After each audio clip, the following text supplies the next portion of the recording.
What's going on, YouTube? Welcome back to Novice Reviews. And today we're going to talk about What If season finale.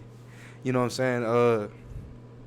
Pretty good season. It's better than what I expected, to be honest. Much better than what I expected. I mean, Ultra Vision or whatever they call him, Ultron, Infinity Vision or whatever they call him. That man is powerful, bro. Uh, so stories. This episode starts out with pretty much Captain Marvel. No, not Captain Marvel. Captain Carter and Black Widow and someone else on a plane, and we get to see that in Captain Carter's world, apparently Black Widow and Captain Carter are like best friends. So that was cool to see. Then we see the Watcher just come out of nowhere and say, "Captain Carter, you have been chosen." You know what I'm saying? He's picking each one of the Avengers that we saw in every episode, throughout each episode, to come help him in the plan to stop Ultron/Vision from destroying the multiverse as we know it. You know what I'm saying? So he goes and handpicks each one of the characters that we've seen in every 1 through 8 episode, and forms a team. He calls them the Guardians of the Multiverse. So yeah, which these characters include Captain Carter, of course. Who else? What's his name? Killmonger, the one that we saw in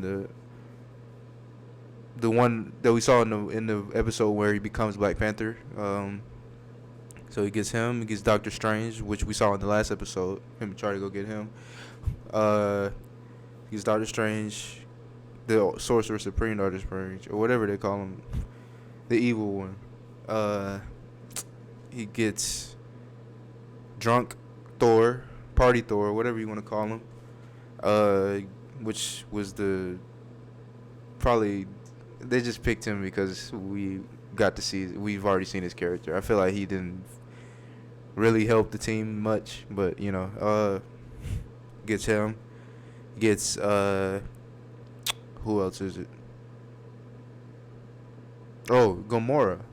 He goes get Gamora, the one that killed Thanos in her universe. Gets Gamora. Am I missing somebody? I think that's about it. Gets Gamora. Yeah, and then we see them all go and fight Vision or Ultron, and Doctor Strange puts a spell over everybody on the team so that they can be protected. So that way, the plan cannot be foiled. So the spell only lasts for a few minutes, I guess. So they had to complete the mission in the time that the spell grants them defense. So I mean, to be honest, I feel like they should have stretched the episode a little more just to show more of a struggle for them. It was fairly easy for them to defeat Ultron in this episode. Other than the point where Black Widow gets in the way, because they get to Black Widow's universe. This is the universe that they go to destroy all the stones. Try to destroy this. Put the Soul Stone in the Stone Destroyer that Gamora has.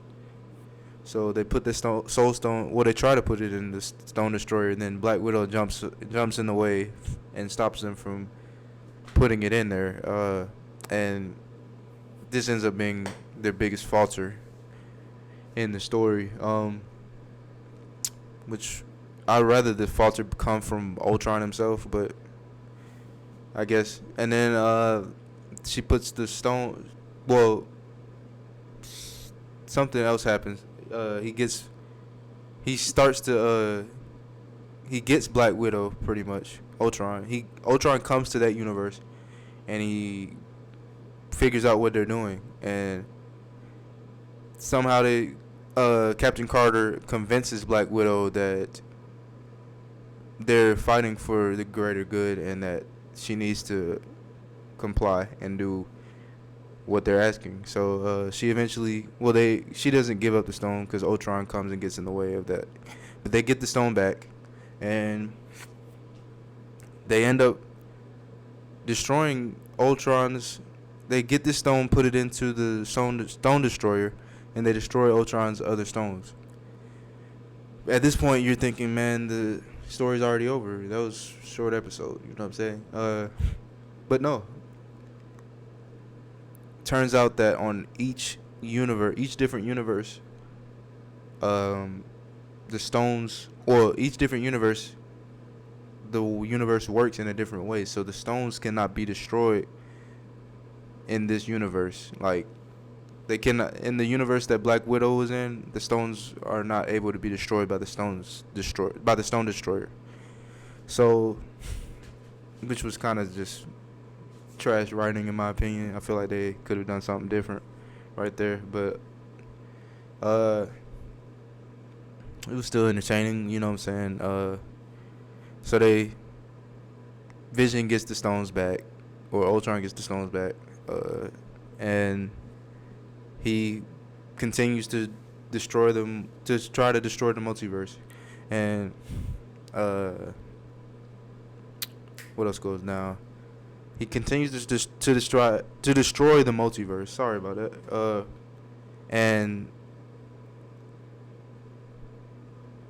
Doctor Strange lets in all the zombies from Episode 5, and the zombies tackle Vision and pretty much hold him down for a minute, and then they what's behind the zombies is Wanda, which was the main villain in Episode 5.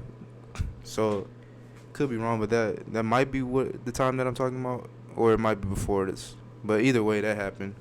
And so what happens really is that in order for them to beat Vision in this, or beat Ultron in this episode, they had to go get the arrow that contained Zola, like the codes or whatever for Zola. And Black Widow shot Vision straight into the eye with the arrow that had Zola's virus in it or whatever. So Zola takes over Vision's body, Vision's body, and the virus destroys Ultron, it kills Ultron, and the body of Vision is Zola's to have. It's his to possess now. So that happens, and then Killmonger.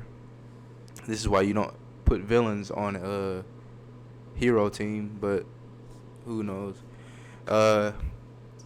Killmonger, of course, tries to, after Vision is dead or Ultron is dead, he tries to take the suit and take the stones and explain his reasoning of why he believes that this is the right thing to do.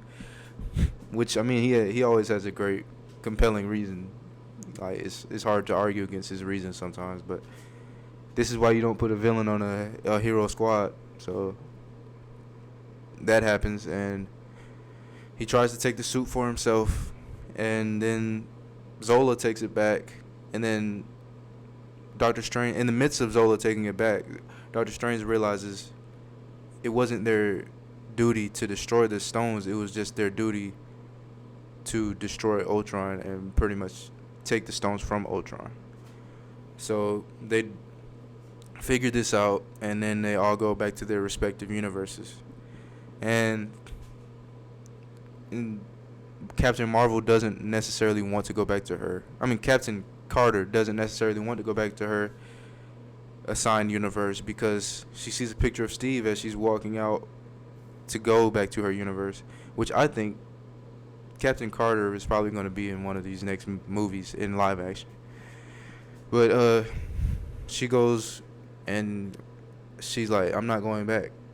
I deserve to have a good life, or she said something like that. I deserve to have what I want for once, and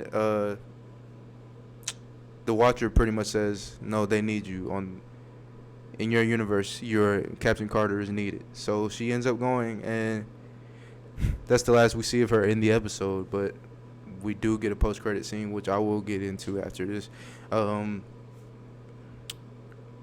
then Black Widow also says, I don't want to go back to my universe either because there's nobody there. Like, she was the last survivor in her universe. So instead of putting her back at her universe, the Watcher sends her to an alternate universe where the Black Widow in that universe died. So she comes back in that universe, and she stops Loki and kills Loki. Well, doesn't kill Loki, but she wins the battle against Loki for the Avengers. And Loki's like, what? I thought you were dead. You know what I'm saying? And then Nick Fury is like, you're not my Black Widow, but you guys share a lot of the same traits or whatever. And the story ends there. Pretty decent wrap up to the series. Could have been longer, could have been more well thought out, written a little better, but it was a decent wrap up to the series. Honestly, it's not the best of the Disney Plus shows at all, but it's just decent fan service, you know what I'm saying, for the Marvel fans out there. But as I said before, there's a post-credit scene, and the post-credit scene, it shows Captain Carter with Black Widow once again, and Black Widow's like, come here, Captain Carter, I have something to show you. And then she shows a door with a window in it, and through the window you see a big, like, Iron Man suit, but it's like the one that Steve wore in the first episode. So this is showing that Steve is alive in this universe somehow, and that she finally gets to have her wish and live with Steve. So I'm guessing the Watcher brought Steve back to life, or not back to life, but he brought an alternate version of Steve to this universe or something like that. So she gets her wish, and the show's over. Like I said, it's not the best ending we could have asked for, but it's pretty cool how they tied every episode in and made it wrap up at the end like that. But yeah, like I said, it's fan service for all the Marvel fans. So if you enjoyed this episode, let us know why in the comments. If you didn't enjoy it, let us know why you didn't. Give us a thumbs up and subscribe, and I'll have more pop culture content for you guys throughout the year. Peace out.